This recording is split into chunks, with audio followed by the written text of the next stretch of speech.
Talk about proving us wrong, Ben. I mean, this was like the perfect possible outcome for the Blue Jays against the Cardinals. An 8-1 victory. Gausman pretty much unhittable. Obviously, I mean that's the only thing we got right. But obviously, we're gonna do a day where we talk about the new bats the Jays need to get, and then they go out there and score 8 runs. I can't say I'm mad. I'm happy to feel wrong in a lot of ways because the Jays offense right now just feels so right.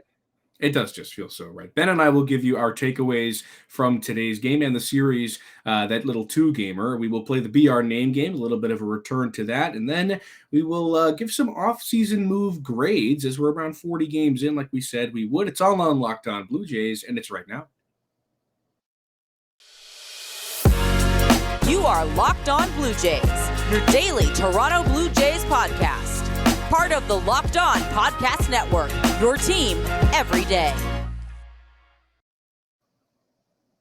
Matt Bonaparte and Ben Shulman with you on Locked On Blue Jays. I hope you're all having a wonderful day. Thanks for making Locked On Blue Jays your first listen every day. We're free and available wherever you get your podcast. Ben, how are you, my friend?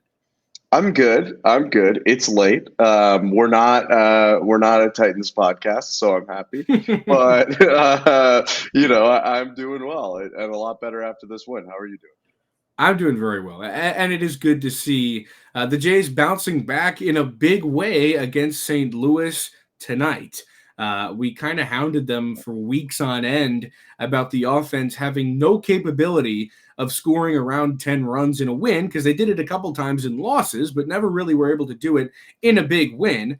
Finally, they get to that point. They win 8-1 today, and it was that kind of game that I talked about a couple of times where it just seemed like the Jays could never put it together to where it wasn't a worrisome victory. They always had to tax the pen. You always saw Simber, Romano, Meza, Richards, Phelps, one of those names trotting out there in a game where you really wish they didn't have to do that. And tonight, Gausman is pretty much unhittable in 6 innings. Chicken Strip comes in for a couple. Andrew Vasquez comes in to finish it off. And how about the offense today? 3 dingers, 2 from Jano. Come on. Danny Jansen's a wagon. This guy doesn't hit singles. He doesn't hit doubles. He's not even flirting with triples. He just only hits home runs. And I'm very much here for it. It's kind of ridiculous, and it's horrifically unsustainable, I have to imagine. But for right now, it's a lot of fun to watch. And this is sustainable. When he hits home runs, it's been like this his whole career. The guy hits moonshots. Like, even though he's kind of skinny, he's got crazy power. He's a tall guy, obviously. And he hit a ball like 3/4 of the way up the foul pole for the first one, and then 40 feet deep of the wall for the second one. So that's pretty fun to watch. If Danny can help out the offense from the back, you just see the confidence that they get kind of when they get one of the non-contributors really going. And I don't mean non-contributor, but you know what I mean. Non-focal point players going, then everyone else gets going. And, for all the crap Vladdy was getting, he gets 2 hits. Like, things still aren't awesome in Matt Chapman land, but everyone was mad at him for never walking and never taking pitches. He walked twice today, walked once yesterday. So things are getting a little bit better, and Vladdy hit a dinger too. It's a good day. It's a good day to be a Blue Jay. I would like to return to yesterday's podcast just for our last block in which we did the fictional lines. I want to give a little review on that. Everybody was probably shook when they heard me say I'm going over on that hits number. But hey, I said at least 9 hits, and what happened? 12 hits for the men in blue. I mean, come on. The only thing I didn't hit was my Kevin Gausman innings number. I thought he was going at least 7. He only goes 6. All he had to do was go 6 1/3, and he didn't. But he did get that K number for me, so he got up to 8. I did pretty well in the fictional betting casino today. I did the opposite, I hit 1. I said Gausman was going to get those strikeouts, and he did. I can't believe, honestly, if I were to have locked anything in, it would have been Gausman to go 6 1/3. So I'm kind of baffled at that one. I'm not mad at all about losing the hits one. I was taking by a long shot the trends on that one, but to not get Gausman 6 1/3 is tough. But there's I've said it many times, maybe not on air many times, but I've said it a couple times on air, many times off air. I'm a terrible bettor. I'm not good at it. I might be the worst bettor per sports watched and consumed per day. So it's not worth my time to put real money, which is why I do this stuff.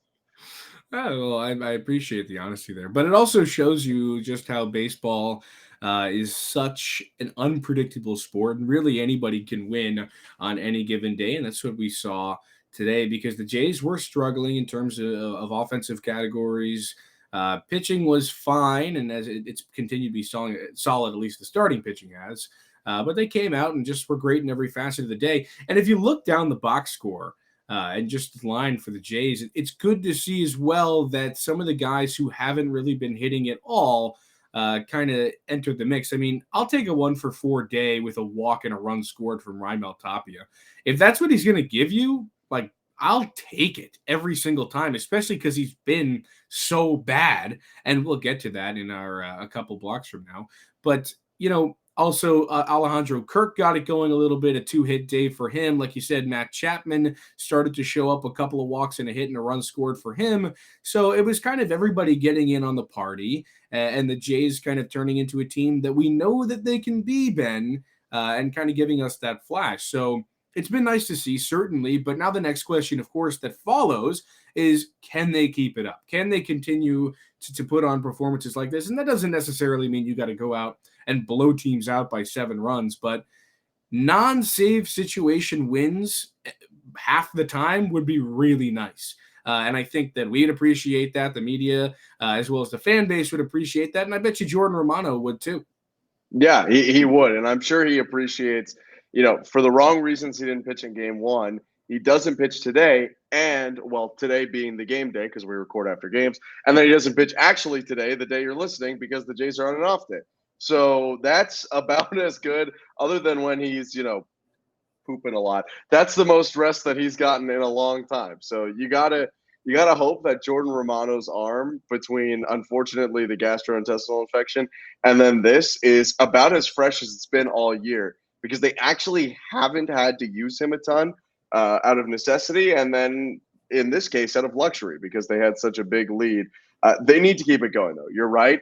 And it's unfortunate that I think they couldn't build up a little bit more of this momentum versus Cincinnati, at least, because while I'm not doubting it, you have the Angels coming up, who, granted, don't pitch very well, but at the same time are swinging the stick pretty well. And then you have the White Sox coming up, who are playing a lot better than they were about a week and a half to 2 weeks ago. They did just get blown out by the Red Sox by 13 runs. That's true, but the Red Sox are also playing a lot better than they were about a week ago. Trevor Story's out of his mind.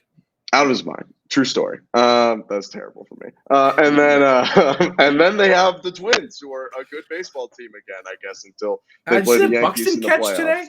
No, I did not. Insane. Oh my goodness. It was a crazy diving catch. It was ridiculous. I was worried because that guy's made of glass that he would get hurt, but he didn't, which was huge.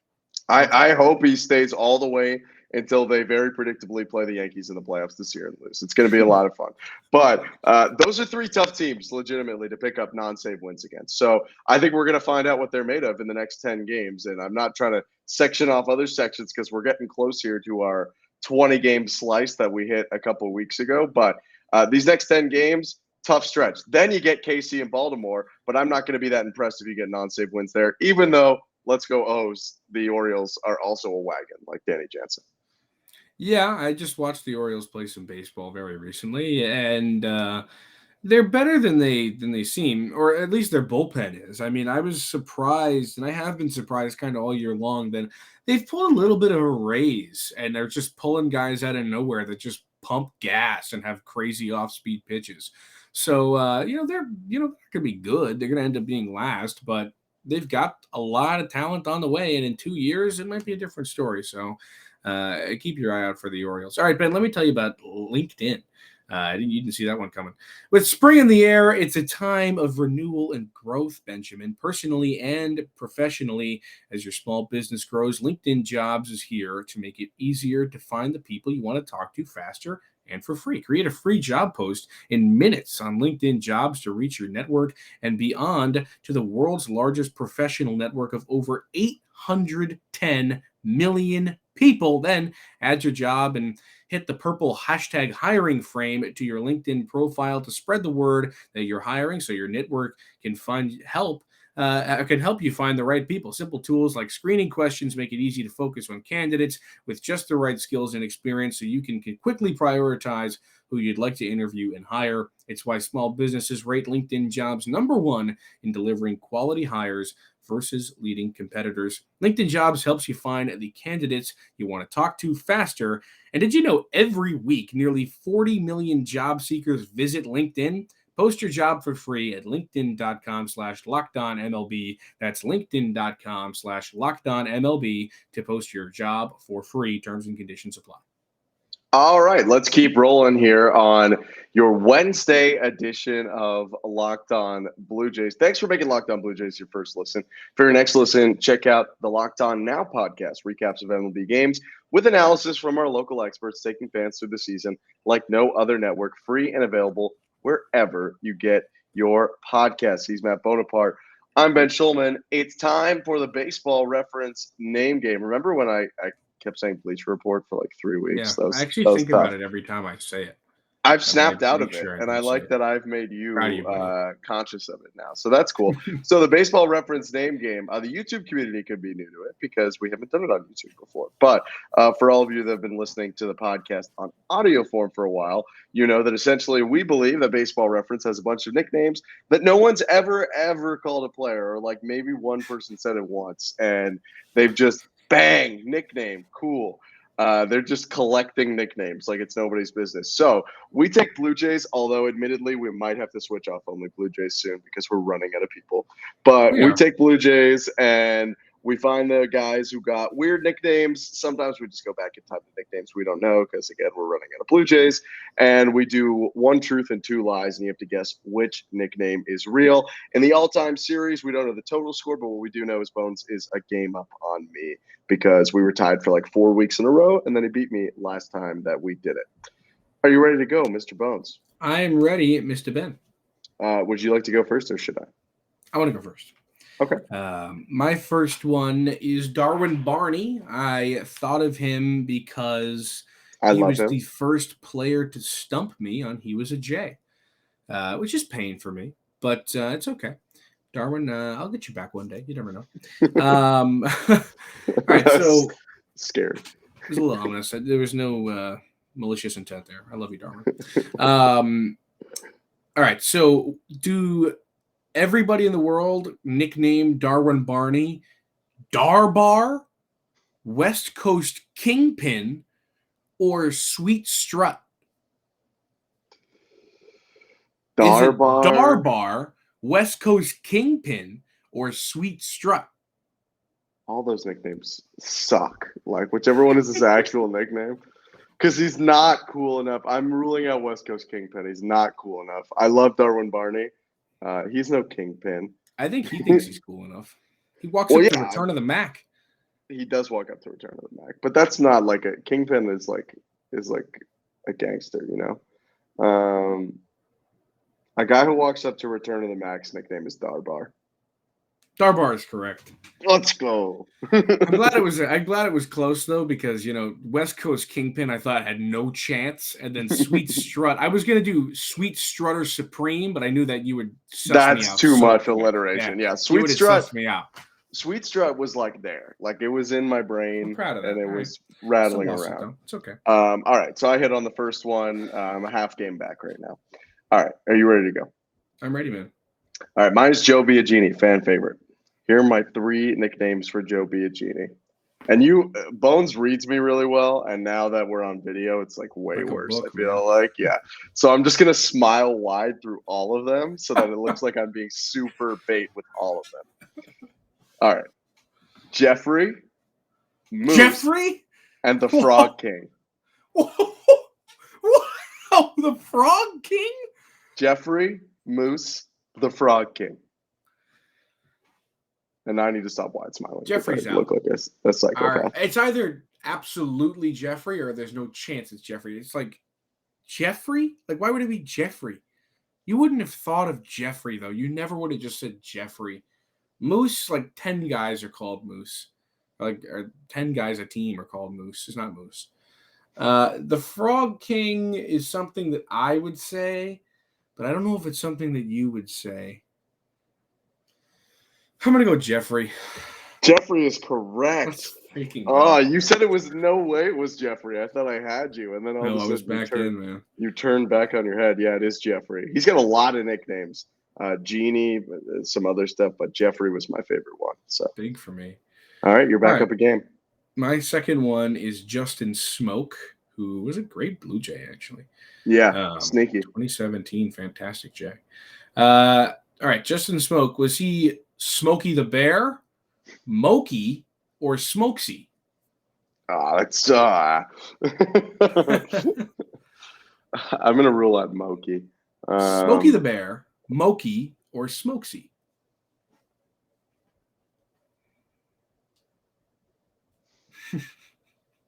I don't know. This is great for our audio only listeners. Yeah. I'm staring at. Okay, so I have to explain my thoughts. That's how you do a video and audio podcast at the same time. Smokesy, like doesn't sound good, which makes me feel kind of similar to Darbar. Like maybe you didn't make it, because Smokey the Bear feels like a little too like creative. On the nose. Okay, never mind. But at the same time, this could all be like a reverse psychology. And I'm not doing Moki because I just so don't believe anyone called him that. And if they did, then like I'll die on that sword. Or I'll fall on that sword, you know? Smokesy. It's a terrible nickname, but Moki is correct. Oh, no one called him Moki ever. I know, not ever. No way. Not once. Never once. Not but it's once. There. If you go with baseball reference, it's chick. Moki. Brutal. Not for Smokey. Once. They better claim that was some sort of like Seattle or Texas nickname. All right. Are you ready for Scott Feldman? Yeah, man. All right. Here are my three for Feldman. Fuego, grilled cheese, rhombus. Fuego, grilled cheese, rhombus. Well, it ain't Fuego. I'm taking that right off the board. Grilled cheese or rhombus? Rhombus? Rhombus is insane. What would make somebody a rhombus? Like, I mean, technically like they would have two sets of even sides. A couple parallel sides, man. Yeah, no right angles, I believe. Or is a square also a rhombus, technically? I don't know. No, a square is not a rhombus. You know, like something, you know, I don't know. So it's rhombus, cheese man? No, grilled cheese. Cheese man. I gotta go rhombus here. It's not rhombus. That's a new creation. It's Fuego. I should have known that because when I said I rolled it out, you got the biggest smile on your face. It's Fuego. Like, well, no, I can't handle rhombus. I was sitting in bed and I was like, because I just got home from work, I was like, there's no way he's gonna buy rhombus, right? Like he's gonna immediately disregard rhombus, but you bit. Well, because I really wanted it to be rhombus. Yeah, I don't know why anyone would be nicknamed a rhombus. I have no explanation for it. Fuego. It's just he doesn't throw hard. He throws like 93-mile-an-hour sinkers. Yeah, but this is like 2006 in the minors. I'm sure when he's getting nicknamed. Like, oh, that guy's throwing gas. They're like, that man's a rhombus. All right, your turn. All right, my last one is Steve Pearce, AL East tour himself. He's played for every AL East team. He turned into Babe Ruth for the 2018 World Series and broke my heart. I don't like Steve Pearce as a baseball player. Maybe he's a nice guy, but here are his potential nicknames, Ben. Are you ready? I'm going to assume you are. They are Late Lightning, Steezy Steve, or simply Mr. Clutch. I mean, he is not Steezy, simply. Like, he's just like he's like me. He's just like a creative player white dude. No offense. I mean, he's a good one. Like, he's a World Series champion. Was he the MVP of that World Series? Yes, he was. Yeah. That's a great creative player outcome. Steezy Steve. What were the other ones? That's the only one I can remember. Late Lightning, Late or lightning. Mr. Clutch?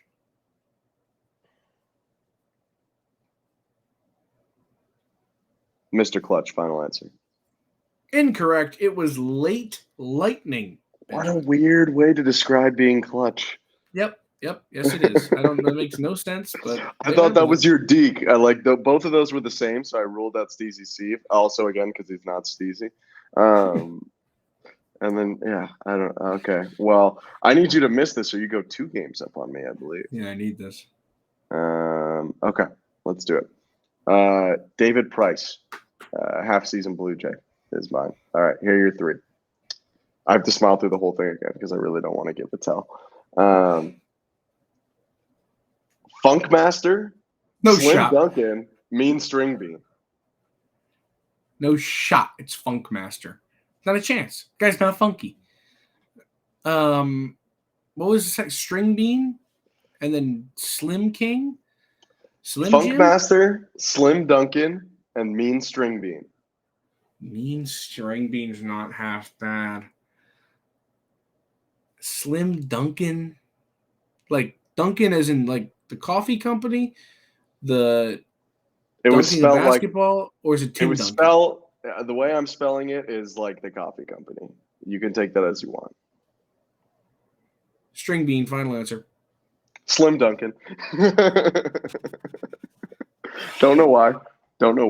Mean String Bean was fantastic from you. Thank you. Fantastic. Today was my best Deke day in a while. Yeah, I mean, there's no shot. It was Funkmaster, but Rhombus was the nickname of the session, and I leave this one still only back 1 game, so I will take that. Absolutely, that is not the end of the world for sure.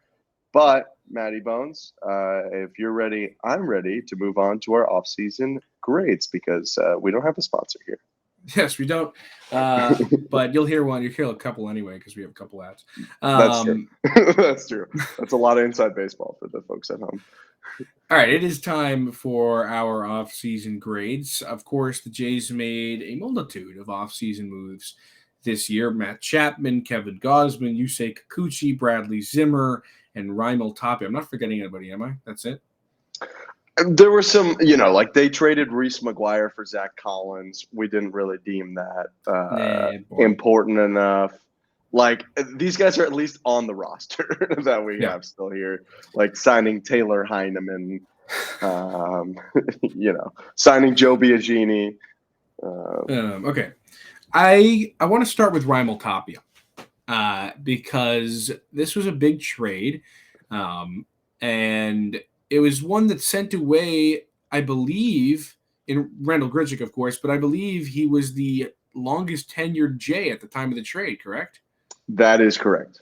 So this was a pretty big trade in terms of fans and whatnot. Like, that was a guy the fans have seen. He was the only guy who was still in the 2015 team, right? He wasn't on 2015, but he was on 2018.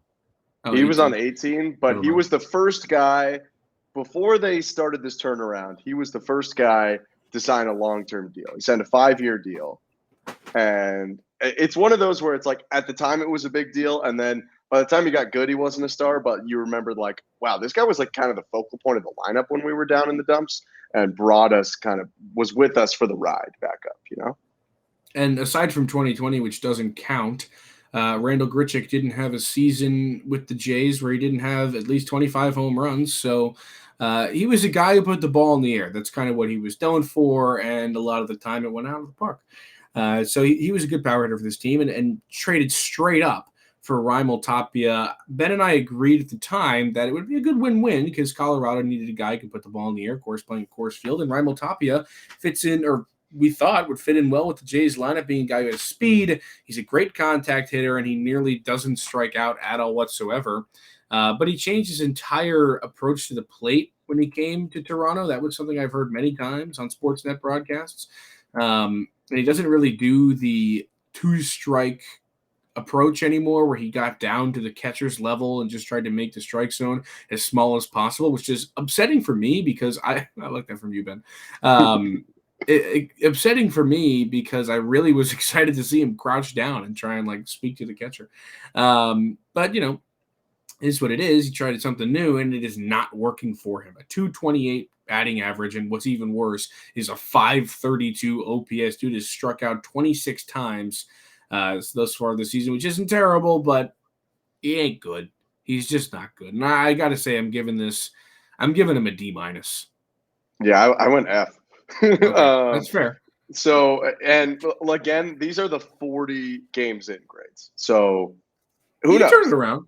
Who knows? And also, and I'm not saying this is how I want the trade to even out, but part of the reason it's an F for me is that Grichuk's played pretty well. He started off really hot. Yeah. And he's come back down to earth a decent amount. But actually, if Grichuk, I did have it as an F. I read the wrong one. Yeah, if Grichuk tanks too, then all of a sudden it's not as much of an F. Like, I factor in what was given up for what you were getting in these trades. But think about, the way Lourdes is sitting right now, or when Teoscar went out, if you could have Randall Grichuk in the outfield, who a lot of people forget is a plus defender. The reason they got rid of him for Tapia was not to get any better defense. It's like you said, contact bat, left-handed hitter. Well, he's not making any more contact or getting any more hits than Grichuk, and all his hits are still singles, and he's not any better in the outfield. So, I think they've pretty much lost this one very clearly through 40 games. It could turn around, but also I think a lot of people would be cool if the Jays just found a new guy to put on the bench instead. Probably not Tapia, the first guy taken off the bench, but you know what I mean. But yeah, I mean, they definitely need somebody else because Tapia ain't cutting it. Let's go to the starting pitching. Gausman, I think we both have as an A. I had A++. I don't know if that's okay. allowed. Yeah, that works. Same thing. That's allowed. Because especially guy's nasty. Guy's nasty, and everyone was like, "Oh, you let Ray go," and Gausman's just been like markedly better. I mean, an incredible move in hindsight. Incredible move. Yeah, took a guy who actually had I love Robbie Ray and really appreciate his season, but you could tell that there was like an actual track of Gausman continuing it, whereas like Robbie Ray's numbers didn't really make sense with how he pitches usually. So yeah, that's huge for them. Gausman pretty cut and dry right there. If that's not your answer, I think you're just a pessimist. Let's go to another arm. You say Kikuchi. What's your take on Kikuchi? I got a B+. I got a B+. I think Yusei's been good. He's been good. Every once in a while, he gets you in a lot of trouble, but he's still the 4 or 5 starter. You have him for 3 years, and right now he's got a mid to low 3s ERA. So I'm pretty happy with Yusei. I think that was a good signing. If he continues to pitch for, the next couple months like he's pitched for the last couple months, the Jays will be happy. The one thing I'm a bit worried about with him is that he leads the AL in walks. He's walked 23 guys in 36 innings, which is not a good number. And if you compare that to what he had last year, he's on pace to smash what he had last year, which was 62 walks in 157 innings. So he's going to have to figure that out because he's been good. He's been better than we've seen him in the past, but his whip at 1.26 is a little bit higher than I'd like it. And that walk number certainly has to come down. But he's getting his strikeouts. He's got more strikeouts than innings pitched. He's not allowing a lot of runs. I think he has been way better than I think the pessimistic Jays fans would have expected because, coming in, he wasn't a guy that had the crazy statistics. He wasn't a guy that was incredibly flashy, but you knew he could probably get the job done, and that's exactly what he's been. And if you go back to our earlier podcast, if you've been listening since back then, you would have heard us say that we don't expect him to have the 2 ERA or the insane strikeouts. We expect this guy to go out there and his ceiling be have the high 3 ERA and get the job done. That's exactly what he's done so far. So I got a B for Kikuchi. I think he's been good. Yeah. How about the hot corner, Matt Chapman? So mine, I really don't know where you're going to go with this. Mine might be controversially high in a way. It's going to be. I knew it was. I have a C because so the hitting hasn't been there. Absolutely not. But I can't deny through 40 games, this guy hasn't been a Gold Glove level third baseman. He's just been dirty. And this team continues to win games when they win by 1 or 2 runs, and people are hitting absolute nukes right at his face, and he's just making stops. So I'm a little bit higher than most, and maybe it's just me kind of like defying the rules of this game and being like, well, it's very early into what I think is going to be an incredibly fruitful contract for the Jays. But I'm still pretty cool with Matt Chapman. D+. You cannot come here and try and sell yourself. I know he's not necessarily selling himself, but a lot of people think this guy's an all-star caliber third baseman, and you cannot be that if you cannot hit the baseball. Obviously, this is subject to change. You could get better and shove that down my throat, which would be cool. But right now, you hit 189 coming into today. 6 homers, 17 RBIs, 6 homers is 43 pretty strikeouts. Good. Yeah, it's 17 RBIs is brutal. The guy's just not getting the job done at the plate. Is his defense good? Yeah, that's where he gets the plus. But the offense really has to be there. He's just been incredibly underwhelming. And I don't have him as an F. I don't have him as a D-. He's a D+. He's creeping into the C range, but he's got to get that average to at least like 240 to be anything passable. I will also say part of what I factored in, and maybe this is wrong, was I'm not like that sad about what they traded out to get him. If That's you know fair. what I mean. That's fair. So like still like they traded Zach Logue and Kirby Snead, and it's like, yeah, you know, All right, quickly, I'd rather have Chapman. Last one, Bradley Zimmer, machine. Where you got him? So I have him as a higher grade than Raimel Tapia, and the reason why is the same thing, hard kind to be of lower. as I said with Chapman. Yeah, can't be lower. Easily could have tied him, but with Tapia, you traded Randall Grichuk away. With Bradley Zimmer, you traded Anthony Castro away, who I really didn't think was going to factor in anyway. So I have him at a D because it hasn't gone well, but he did hit a home run off Justin Verlander, and I don't think that wildly underrated that Castro was gonna do anything. So I have him as a D. It hasn't gone well. I think the Jays are actively, well, I don't know this for a fact, so I'm not going to say that, but I think Jays fans believe the Jays are actively looking for a new person on the bench. But I 6 think hits in 48 plate appearances. That is not machine-like. Not great. Although you taking plate appearances is mean when you're talking about only hits. Okay, sorry. Let me go back. 6 hits in 45 at-bats. Exactly. Those extra 3 matter. But yeah, I have him as a D. Yeah, I got a D- on that. All right. Thanks for making Locked On Blue Jays your first listen today, and now make your second listen to Locked On MLB podcast with our MLB expert, Paul Francis Sullivan.